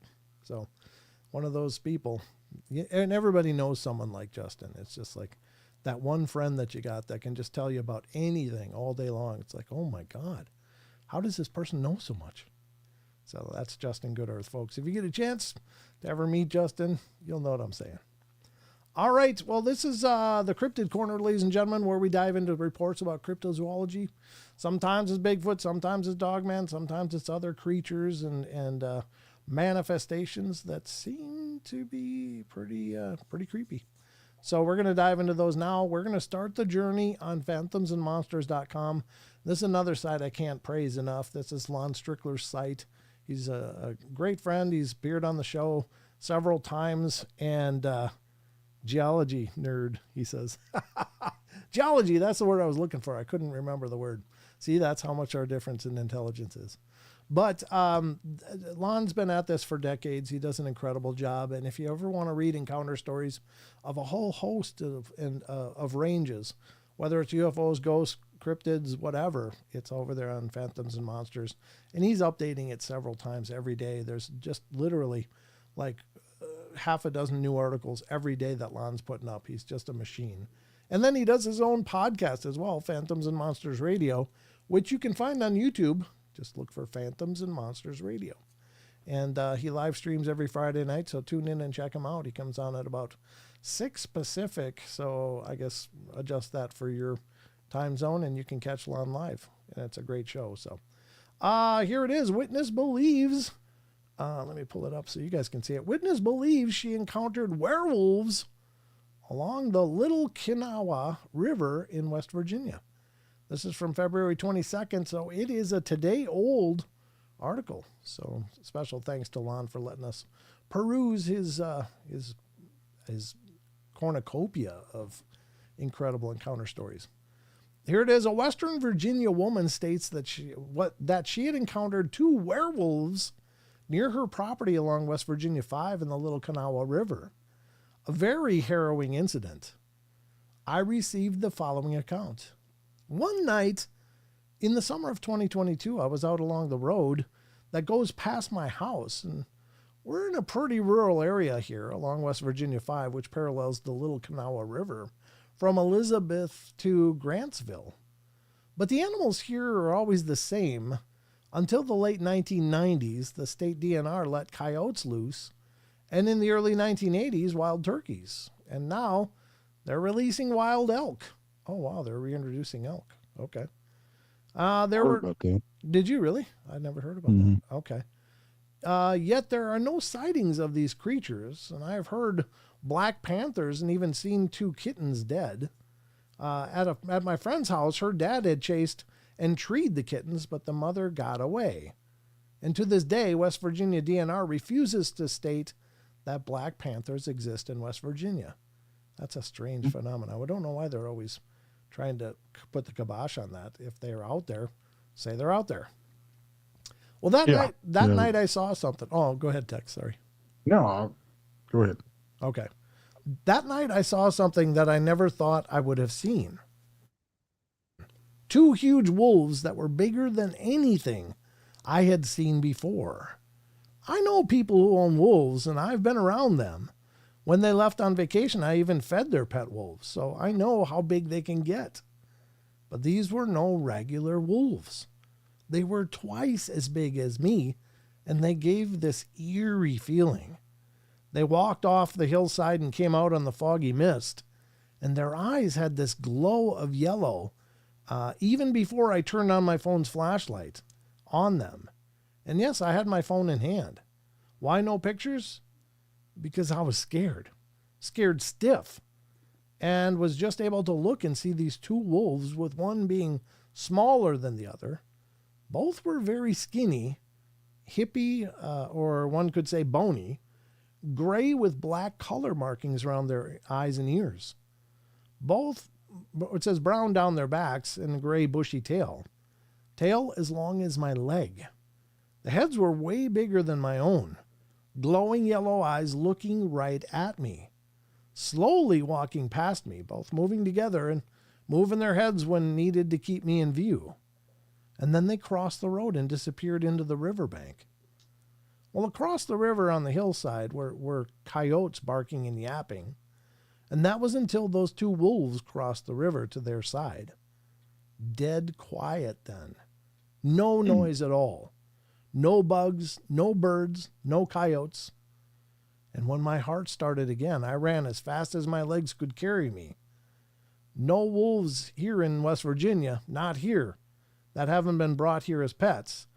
And these 2 were no pets. I think the smallest, the one closest to me, was a female, and I also feel she protected me from the male, the biggest one. She nudged him to go on, and I thank her for that. He would have killed me easily. They both could have one bite to my throat. I guess killed me with one bite to the throat. It's not too often when I venture out further than my own yard nowadays. This property has many supernatural events happening here. But that night, I truthfully felt that I saw a werewolf and his mate. I know what I saw, and it scared me so bad that I've become afraid of the dark, even on my own property that I grew up on. And it's changed me in ways that I can't explain. I've become more nature-minded. I worship nature and the power she holds. If it wasn't for her, I wouldn't be here today. And I know those creatures exist, and I give them a wide path to travel, always respected and mindful of their presence. Huh. So I think there's saying, I don't know, that last paragraph sounded like she's a Wiccan or a witchcraft. Yeah. Yeah. Which is, to each their own. That's fine. But interesting. Wow. But they never. I can certainly understand how she feels. I went through the same thing myself. Yeah. These never got up on their back legs, though. It doesn't sound like they just were Doesn't huge. sound like it. No. But still. And that makes it hard because I think everybody's seen that video out on YouTube of that guy walking his dog, and there's that big black wolf laying there, and the dog's getting all aggressive running up, and then suddenly that wolf gets up, and it's enormous. Yeah. And it goes after the dog for a few steps and then kind of circles back, and it's like, oh, dude, get your dog under control. You're going to lose your dog in a hurry because there's no way it could defend itself against something that big. No way. So, wow. I'm still not convinced we don't have dire wolves still running around. Well, that one looked like it could be a dire wolf. I mean, it's so big, and I don't know how big that dog is, but it looks like it's the size of like I don't know, at least a small lab, but probably bigger than that. And whatever that wolf is at least 2 or 3 times that size. I mean, it's enormous. It's like, wow. Now, I will say that some wolves can grow gigantic. They have quite a range depending on the type of wolf. If it's timber wolves can get enormous. But oh yeah, Russian wolves are huge. Yeah, and it's like, there's also smaller size wolves, like, and I don't know the names, but I think one of them's like a brown wolf that is much smaller than like a timber wolf. So, well, you get the red wolves; they're red pretty wolves. small. There you go. Wolves. Yeah, those are kind of from the south, right? Like the border issues or whatever. Yeah, they just reintroduced them to New Mexico, and they're making their way down to Oklahoma and Texas. Okay, gotcha. Yeah, but there's some wolves that are gigantic, and some of the domesticated half breeds get enormous. Like they can get huge. Yep. So I don't know. Yeah, is this for sure a werewolf? I don't know. I wasn't there, but if their eyes glowed, that's a pretty big tell that it's not your normal wolf or canine, right? Yeah. Well, but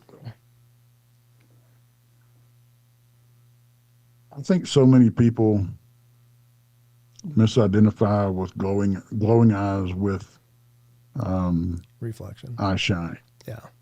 Because a lot of people don't realize how little light it takes to get eye shine. Yes.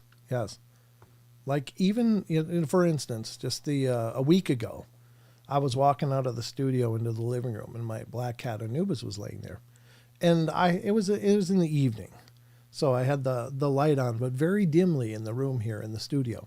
But it was very, very much like maybe just north of a candle kind of light. But I went out, and Anubis looked up, being down on the floor, just laying there. He looked up, and the angle was just right, and his eyes came to life, like with light. And I was like, oh my God, he's reflecting that little bit of light with that much intensity. So I was really impressed with how little light it took for him to look up from the floor and just be like, and also,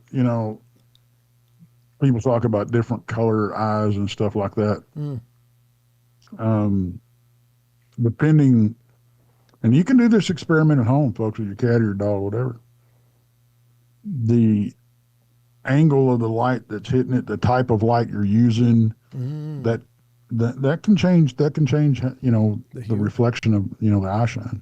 Oh, okay. I didn't know that. I never considered that. Yeah. That's a great point, though. Yeah. Because there's like tungsten light, there's fluorescent light, there's incandescent lights, and LED lights, and all of them would have a different wavelength, I guess. So you're right. I'd never considered that, but that's a great take. Huh. Interesting. Well, there's the article number 1 from the cryptids. Let's get to another one while we still got time. Here's another one dealing with the potential dogman wolf people thing. This one's also from Phantoms and Monsters, and this is from the 21st, yesterday. U.S. soldiers encounter predatory upright canines in war-torn France. I should send this over to my friend Virgil, who has, I don't know how to say it, Conexion Mysteri, or however he says it. But he has a podcast over there that's pretty big, and I wonder if he's familiar with this. I'm sure he must be. But let's take a look at this one. U.S. soldiers encounter them, and they were watched as they then watched as 5 bipedal canine-like creatures walked over the hill and made their way down to the dead soldiers. They proceeded to devour them, chewing through bone as if it were nothing. Oh, dear God. The following account was described in an encounter with a pack of upright canines in war-torn Europe. It was June 1944, a few days after D-Day, and somewhere in western France. A group of soldiers were ordered to watch a hill. They were in a jeep equipped with a mounted .50 caliber rifle. Well, as they arrived on the scene, they found 3 dead German soldiers who had been torn to shreds. Body parts were everywhere. According to the witness, it looked almost as if a bomb had gone off in the area. Well, the men got out and looked at the bodies, and it was around dusk. As they inspected the area, the men heard 5 long howls. And they then saw movement on the hill and quickly retreated back to the jeep. They then watched as 5 bipedal canine-like creatures walked over the hill and made their way down to the dead soldiers. They proceeded to devour them, chewing through bone as if it were nothing, and somehow the creatures never took notice of the Americans in the jeep. That is until one of the men attempted to load his gun, which resulted in the creature looking their direction. They began making their way towards them. The men in the jeep proceeded to open fire on the creatures, who were ripped apart under the barrage of bullets. The witnesses estimated that over 1,000 rounds were fired at them, and it was now nightfall. Thinking that the situation was under control, the men proceeded to the top of the hill, where they remained talking until morning. When they went back to the area the next morning to inspect the creatures in the daylight setting, they were astonished to find there was nothing there. No creatures and no dead soldiers. The only thing they found were numerous large dog-like tracks, as if a cleanup crew had come and scrubbed the area. The men assumed that there was more of these creatures roaming in the area, and they felt that they were in danger, and they quickly left. The story was told by a grandfather to a family just before his death. And Lon has a note here. It says, there were tales of werewolf encounters during World War II and subsequent years when U.S. troops were stationed in Germany. The Moorbach werewolf is just one example. And I've heard stories of actual German-trained shape-shifting commandos that resembled large upright canines, which were used during the invasion of the Soviet Union and the Caucasus. And I'm not referring to the SS Operation Werewolf that involved a guerrilla troop of volunteer German forces brought together to operate secretly behind Allied enemy lines. And this seems far-fetched, but if I've learned just one thing over my many years of investigating the paranormal, it's not to totally discount any bizarre report. That was by Lon. Yeah, fair enough, Lon. I'm with you. How can we say what did or didn't happen? Yeah, no doubt.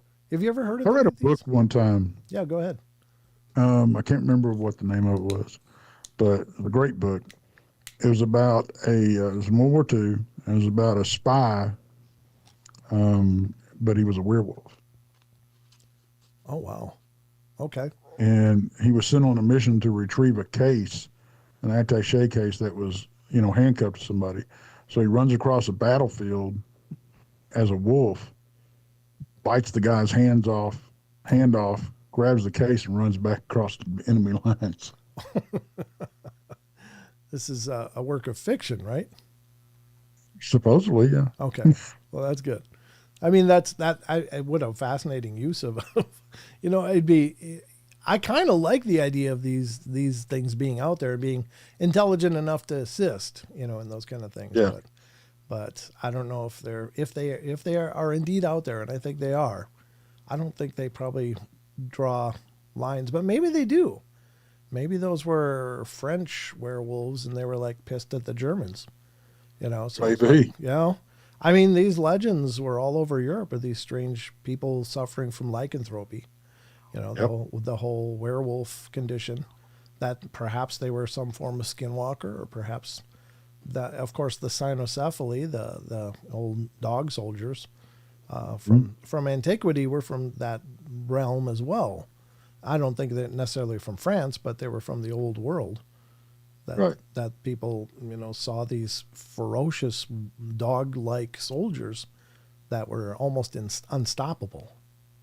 So maybe it's possible. Creepy story, though. Yeah, it is. I mean, not that war isn't creepy enough anyway, but then You throw werewolves into the mix, takes it to another level, yeah. Yeah, and I've heard reports, like alleged reports from soldiers in like Iraq and Afghanistan, and some of the things they saw.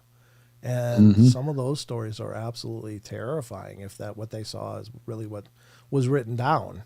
Because it's like, oh my God, especially, some of those cultures are, been around for thousands of years, and there's lots of legends and stories, and maybe some of those are true. Some of those. Yeah, because I've heard reports of them, having to deal with the jinn. I've had, of course, you got giant Kandahar. Yep. The list goes on. There's these weird insect things that were about man size that they were encountered. There was apparently vampiric kind of creatures over there that would come in the night in the fog, and just terrifying stuff, Yeah, and also werewolves. Sure. Yep. So these stories are out there. Are they for sure true? Well, I don't know, but just like Lon said, who are we to say no, it's not true? So, well, I mean, look at Vietnam. You got the stories of the rock apes. Oh, right. Yep. Rock apes. Yep. Sure. Then over in Indonesia, the Orang Pendek and the Ibu Gogo is another one in Indonesia. And then the Yowies, the Yerins, the Junja, what is it? The Junja, I always get this name. Yeah, that word. From Australia. That's, Junjadi? Is that it? And there's other weird things over in Australia as well. So there's lots of different strange, unusual creature cryptid reports. So the Junjardi. Okay. Kel says in the chat. Thank you, Kel. I appreciate that. Junjardi. Okay. Yeah, those are strange creatures as well. Those are the ones from the water, right? Those are the water ones. Kel, is that right? I think so. Small hairy man, Kel says. Okay, it's the small ones. Okay. Right, and then we have the Bakwas and Zonaqua from Tom Seawood talks about those. The Zunaqua is the big one, and the Bakwas are little hairy people that are reported in the Pacific Northwest. So very strange. The beast of Gévaudan in France. You're right, T-Bone. That's right. I know that actually who's going to be at the conference, special guest? Why am I drawing a blank on his name? Cryptozoologist Tex. He's with Lady Ann. Why am I? Ken. I'm sorry? Ken Gerhard. He did a book about the beast of Gévaudan, if I'm pronouncing that right. Brendan Tex, the devil. We've actually done a few shows on them, on the beast, not too long ago. Okay. They're really good shows, a lot of information. Yeah. Donnie Cho did a great job of researching that. Oh, wonderful. Yeah. Yeah, Ken would be great to talk to about that too, because Ken's just a wealth of information. So Brenton Tex, the devil creatures of Quan Binh, reptilian creatures in Vietnam War. Oh, very cool, Grandizer. Thank you. Yeah, that's another one. So, I mean, there's no shortage of these stories everywhere, Tex. Everywhere. Wherever you go, there's some kind of strange creature to meet you. So y'all be careful out there. That's my big takeaway. You just don't know, do you, Tex? I mean, these stories always come up in just some of the weirdest ways, too. It's like, well, I was taking my garbage out and I suddenly felt weird. And then, boom, there it was. And you just don't know where the strangeness is going to enter into your world, do you? You really don't. I mean, there's so many report and folks, I want to say this. If you've got an encounter that you you don't feel like is worth putting out there, believe me, it's worth it. Okay, these simple road crossings, these simple sightings that we those are data points for us as researchers to use. So we can gather a lot of information on that off of that kind of stuff. So please, if they're just simple, dare I say, mundane encounters, please, if you don't want to share them publicly, share them with us because we'll keep your. We're not going to say, "Hey, Joe Bob told me this." No, that ain't how it works. Right. Yeah, we don't reach out to. We don't want to expose anybody if you don't want to be exposed. No, absolutely not. But still, the information that you've witnessed or experienced is still incredibly valuable. So don't be shy. And yeah, because it helps us out in the field for sure. Yeah, exactly. And I don't do a lot of field work other than ghost stuff, but everything around here has mountains attached to it, and this frame is long past the mountains. I hear that. I'm good at going down. I do better on flat plains, honestly. So I'm just lucky that Bumbles bounce. That's all I'm saying. Yep. Well, there you have it. I think this has been a journey, Tex. Did you have a good time? As always, of course. I really appreciate you being here. Thanks for making it work to come into the show with me. Take a couple minutes, please. Let people know where to find you. You can find me over on Texas Front Porch on YouTube and anywhere you can find a podcast. That's TEX apostrophe S Front Porch because it's my front porch. But and don't forget about the conference in September, Richmond, Missouri, and 19th and 20th. And folks, we got a slew of people. I mean, you wouldn't if you go and look at the guest list and the speaker list, and it's just phenomenal. Yeah, phenomenal. The people that's going to be there. It's a 2-day event. So, and ticket prices are very, very, very, very reasonable. So you can pick and choose what event you want to go to. It's not just all one because we wanted to make it to, if you wanted to come for, if you could make it Friday, you could make it. If you're not, you could make it Saturday, whatever, but you could still have events that you could go to. So check it out on Eventbrite, and that's the Crossing Realms Conference. Amen. And we'll be there, right, Tex? We'll be there. We will. Yep. At least that's my plan, and I'll be there if I got a rollerblade. I'm going to be there. Yeah. I'll get there one way or another. I did finally lock in my hotel room, so that's all done. Yeah, that's that was I got that done for me and Danielle a while back. Quite a while back. Yeah. Well, when I called, she said, "Wow, boy, you're just in time. I only had one other room." Oh wow. So yeah, I got the second to last room in that hotel where everybody's staying. So, right. So yeah. we'll be there. Yeah, that'll be a good time, man. Good time.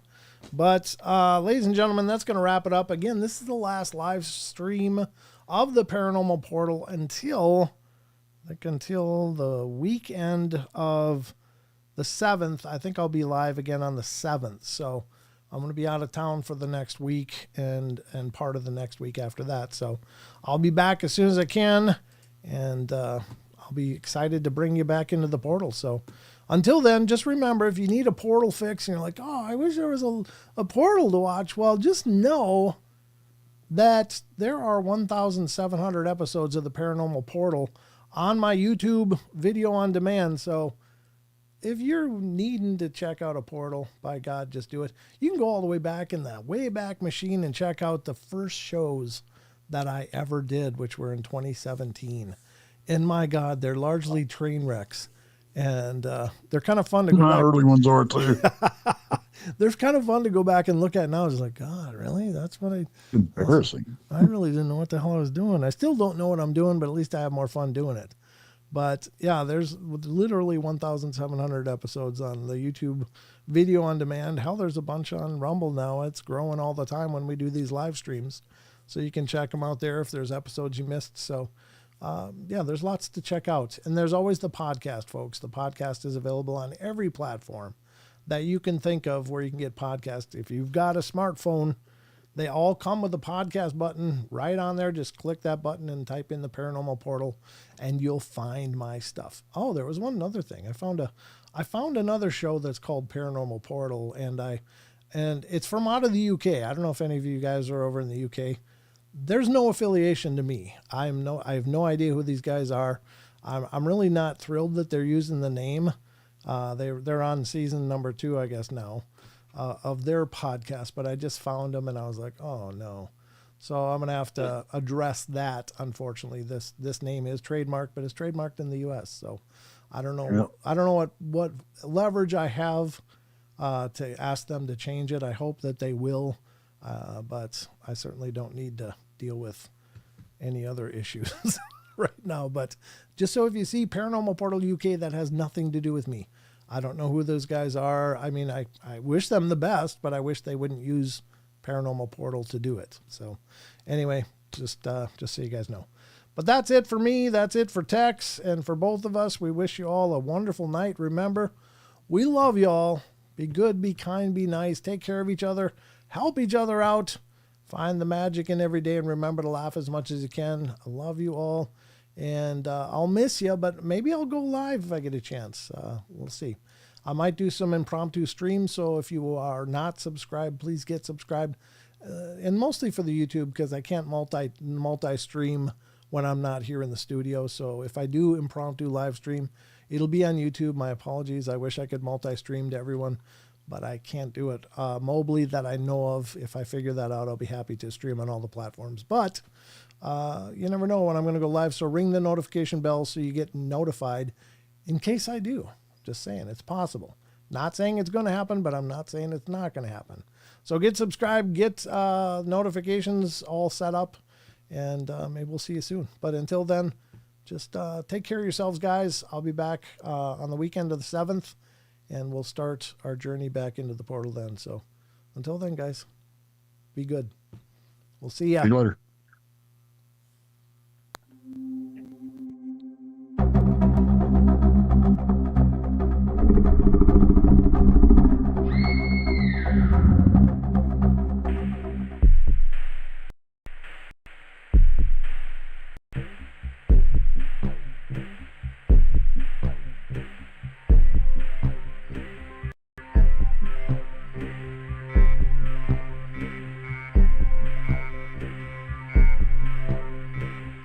Woo!